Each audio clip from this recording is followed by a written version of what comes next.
Okay, on to hive number 3. So just from the outside, brood box 1, brood box 2, and then on top, even though I have another deep box on there, I'm just using it as an outer cover for top feeding them. Okay, so you can see the feeder sitting on top of here, and you can see all the bees coming up into the sugar syrup feeder, right? Now, some people are going to say, well, why are you still feeding them? Well, that's because these were newly established hives. And again, the first 2 jobs that we want these bees to do is to build their comb out and lay brood.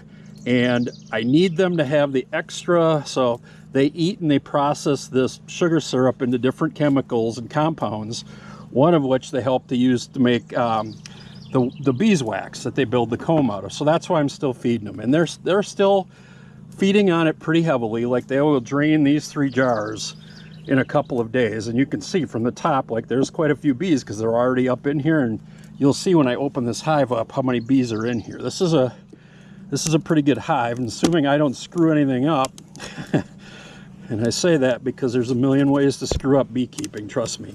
So they've got this propolis together pretty good. You can see I'm having to pry it apart, so they're from down below, they're kind of gluing it together.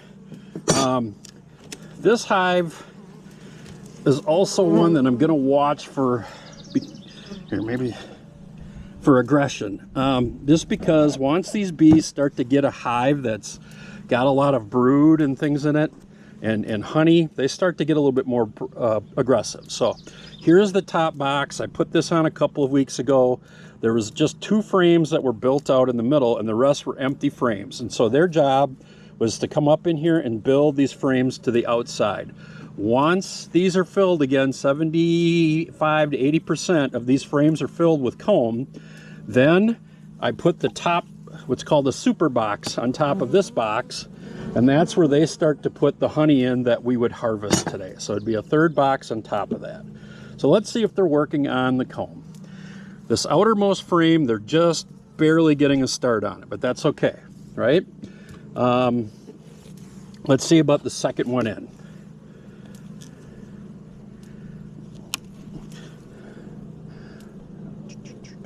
All right, I can see almost immediately that they're building comb out on this.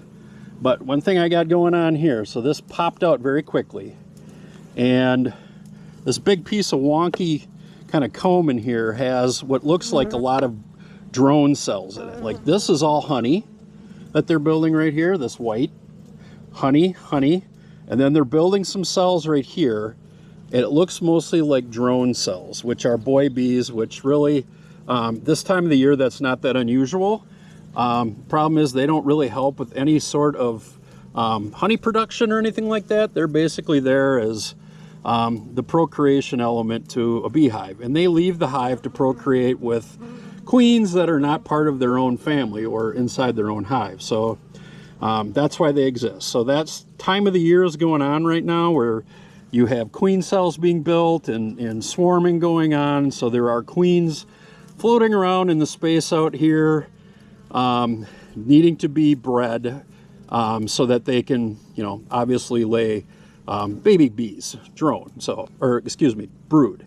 So we're gonna keep an eye on this. It really doesn't hurt anything. I don't see any queen cells on here or anything like that, but you can kind of tell generally when they build it on wonky comb like this and you see the kind of dome shaped, how they're kind of sticking up, almost look like 3D bubbles. Generally those are going to be brood or drone brood, boy bees. So I'm going to stick that back in there and I'm just going to keep an eye on it. I'm mostly just worried about any swarming evidence, like, again, am I seeing queen cells being built or anything like that? Okay, let's go one more in. They've made some pretty nice progress just in a week, so I'm feeling good about that. And again, there's a lot of bees. Remember, there's 2 boxes. There's another whole box underneath me, underneath this one. And yeah, this has got, they're building comb on here, honey, and oh boy, I may have missed one there, but it looks a little bit like a queen cell being built. So I'm gonna go ahead and ixnay that one. That's a little dabble of honey that's going on there. And just gonna have to keep an eye on this again. What I don't want is, because this hive is doing pretty good, I don't want them to swarm. I don't want them to take the queen and take off on me. So anything that I see in here that looks even remotely suspicious, I'm getting rid of. And I'm getting rid of some of this stuff that's down here. I don't like it. I just want nice flat comb. I don't want any funky business, because when we start letting them have some leeway, that's when bad things happen. So I'm going to get rid of, I know it seems very destructive, but that's part of the process with this. You just gotta, sometimes you gotta course correct them a little bit, keep them from taking off with your hive. And we had a really good start on this one, so I'm very interested in keeping this going in the right direction. And if I scrape that off, they'll come back. It's like, this is regular brood right here, right? Nice flat brood.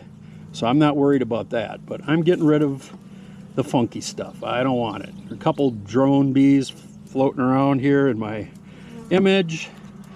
That one right there, that was a drone, a big boy. You can see they're quite a bit bigger than all the other bees. But everything else in here, I'm going to get rid of some of this. And there's actually some honey in there too, so they're kind of building it all in on top of each other. There's a big drone right there, you can see him, big old boy. So I'm going to get rid of this. Just being careful, the queen's not in there, and if she was, I would see her. I'm just putting the comb down on the table here, right? So the bees that are in there, they'll just get up and go back into the hive. But I want them to rebuild this into nice flat comb. I don't want any funky stuff going on in here. So yeah, you kind of have to play king or queen or god with the bees of your hives, just to kind of keep them on target. Otherwise they'll do stuff you don't really want them to do. So I'm going to put this back in there. This hive is booming though, like they're very active. They're bringing in a lot of pollen and the nectar that is flowing right now. I can see them in the front of the hive just banging away. They're bringing that stuff in, so they're doing the right stuff. All right, there's the comb that I removed. You can see the bees coming out of it. Some of the partially formed brood that was just about ready to start hatching. It's kind of gross, but they're different larvae and pupa, and that's just the way this game is. And you can see the bees, like there's a boy bee. You can see how big he is. The rest of the bees will leave, and everything will be fine. So that's hive number 3.